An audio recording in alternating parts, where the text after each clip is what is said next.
Boa noite, meus amigos. Aqui é o Rodney, de Visual Novo, que agora eu retirei a barba. E vamos tratar hoje o tema, nessa live, trataremos o tema artigo 142 da Constituição Federal. A gente, no direito, costuma dizer que alguns artigos, eles viram moda. E o artigo da moda é o artigo 142, como temos acompanhado aí na TV, nos noticiários. Bem, nós sabemos que os apoiadores do Bolsonaro, no caso, eles contestam a vitória de Lula nas urnas, alegam fraude nas eleições, portanto, estão promovendo manifestações e buscando o apoio do Exército por uma intervenção militar, com base no artigo 142. Bem, primeira coisa que nós temos que dizer é que esse artigo, essa tese deles, está equivocada porque eles estão tratando as Forças Armadas como um poder, um quarto poder. E se nós pegarmos a Constituição Federal e nós irmos lá no artigo 1º da Constituição Federal, ele diz assim, vou ler para vocês.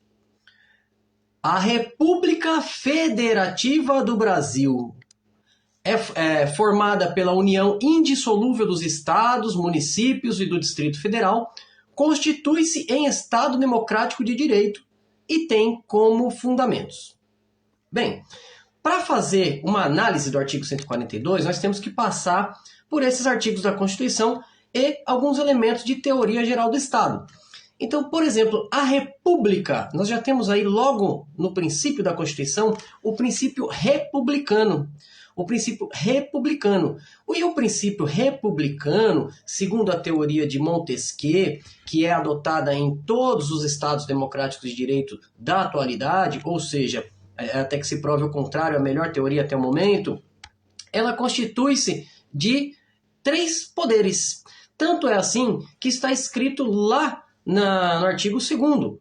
São poderes da União e independentes e harmônicos entre si, o Legislativo, o Executivo e o Judiciário. Vejam só, nós estamos falando de um princípio republicano, onde existem 3 poderes e não um poder único, seja por imperador, por rei, por ditador, de esquerda ou de direita, e estamos bem da independência e bem como definimos quais são esses 3 poderes: o Executivo, Legislativo e Judiciário. Quando no artigo 2º ele fala assim, independentes são poderes da União, caiu aqui, independentes e harmônicos entre si, Legislativo, Executivo e Judiciário. Estamos falando da teoria dos freios e contrapesos. O que é isso? Segundo Montesquieu ainda, embora os poderes sejam independentes e devem ser harmônicos entre si, existem lei que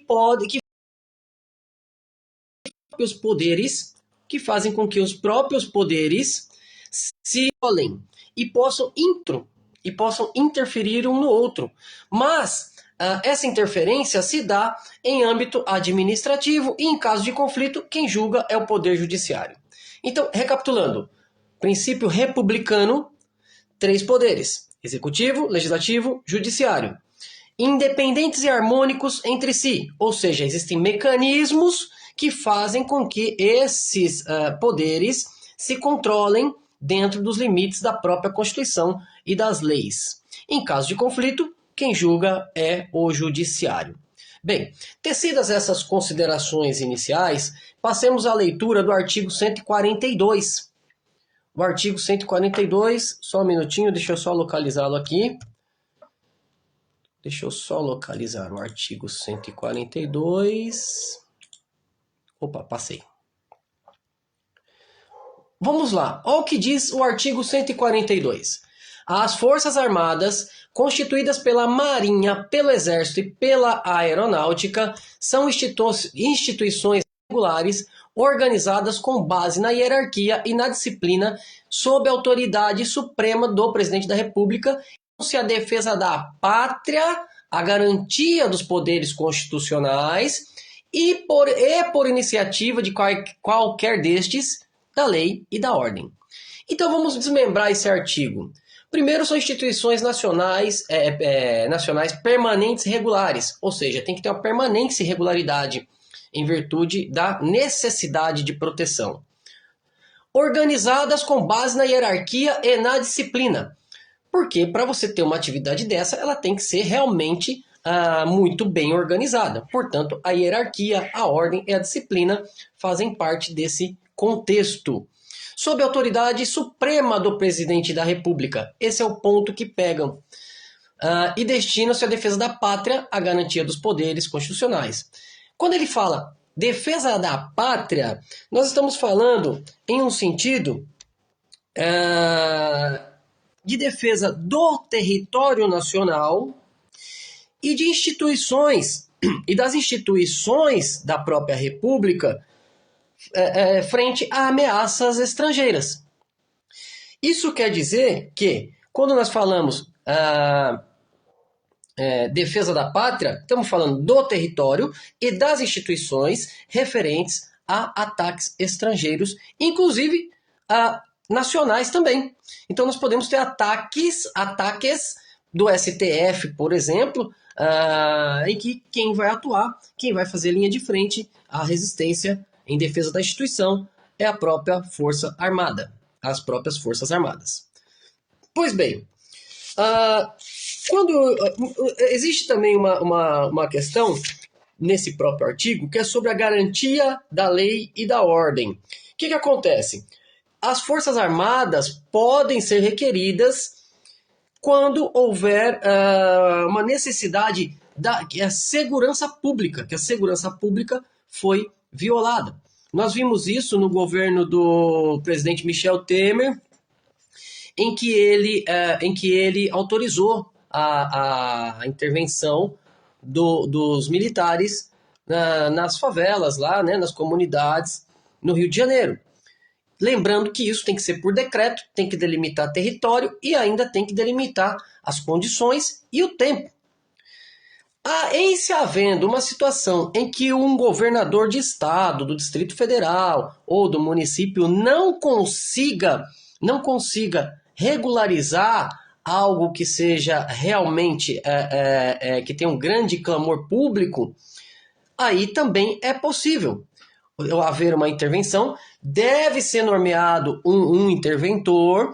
Esse interventor ele tem que ser aprovado pelo Congresso Nacional. Então vejam, meus amigos, que existe todo um trâmite para poder fazer uma intervenção militar. Caso contrário, seria golpe e o próprio Exército estaria fugindo, as forças militares estaria fugindo dos limites da própria Constituição.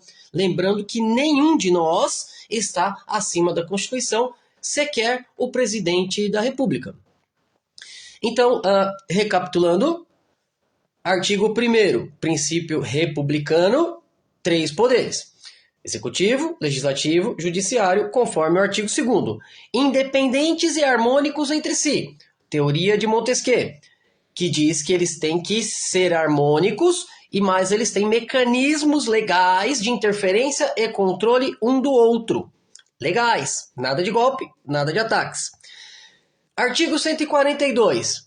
As Forças Armadas destinam-se à defesa da pátria no sentido de território contra ameaça estrangeira, contra as instituições no caso de ataque estrangeiro, em alguns casos até de ataques pontuais nacionais, e no que se refere à lei e à ordem, nós estamos falando quando há uma requisição, há uma necessidade, seja por conta de uma requisição de um governo, de estado, de município, que são os entes federados, ou porque aquela pessoa não está, o governador não está possibilitado de exercer suas funções, por exemplo, se ele for sequestrado por uma organização criminosa, e essa organização criminosa obrigue a tomar determinadas situações. Aí, nesse caso, o presidente da República, como chefe supremo, para a garantia da lei e da ordem, pode requisitar, determinar A intervenção, no entanto, deve passar pelo crivo do Congresso Nacional. Então, nesse sentido, pessoal, é que nós vemos no plano político, já trazendo aqui para a nossa atualidade, nós vemos aí uma tentativa frustrada de golpe. Por quê? Porque, primeiro, a lei não autoriza. Segundo, não há apoio político. Terceiro, não há apoio do povo, que tem que ser maioria. Não pode ser os que perderam a eleição, porque só por aí a gente já vê que não é a maioria. Além disso, precisa ter uma reunião entre os chefes, entre o Conselho de Segurança. Esse Conselho de Segurança, que são os chefes do Poder Executivo, Legislativo e Judiciário, os três poderes, eles vão determinar se há necessidade de uma intervenção militar ou se não há a necessidade desta intervenção militar. Se nós pensarmos em termos de Constituição Federal, lembremos do golpe de 64, onde todos os direitos foram suprimidos, as instituições foram praticamente abolidas, né? E o povo sofreu as consequências. Nós pensarmos em 64, não teria sentido nenhum a Constituição posterior, que é a de 88, criar mecanismo para sua autodestruição. Inclusive, essa é a tese de Thomas Jefferson, presidente dos Estados Unidos. Não há condição alguma da Constituição permitir a autodestruição dela mesma, quanto do Estado Democrático de Direito. Inclusive, alguns desses princípios que eu falei são cláusulas pétreas, aquelas que não podem ser mudadas. Podem ser mudadas apenas para aumentar direitos, chamado efeito cliquet. Então, pessoal, doutora Cat, muito obrigado pela presença. Então, pessoal, nós estamos praticamente encerrando a live, mas não há possibilidade alguma de golpe, porque não há cenário político, não há cenário popular. As próprias Forças Armadas estão agindo de acordo com a própria Constituição, embora o presidente da República seja o chefe supremo naqueles termos que eu falei, né? Naqueles termos, não, ele simplesmente não manda. E lembrar que o quarto poder, o poder moderador que estão querendo implementar, que os manifestantes estão dizendo, das Forças Armadas, ele foi abolido da nossa Constituição, desde a primeira Constituição da República de 1891. Tudo bem? Então, eu espero que esse vídeo ajude a esclarecer o assunto.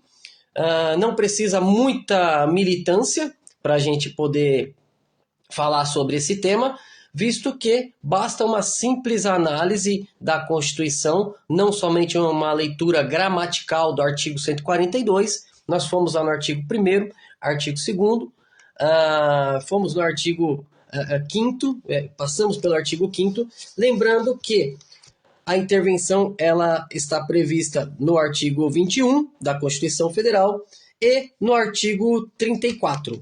Então, no artigo 36, por exemplo, existe a possibilidade de solicitação de um dos poderes, como eu havia dito anteriormente. Espero que esclareça a todos, espero que esse vídeo ajude. Muito obrigado pela presença e um forte abraço.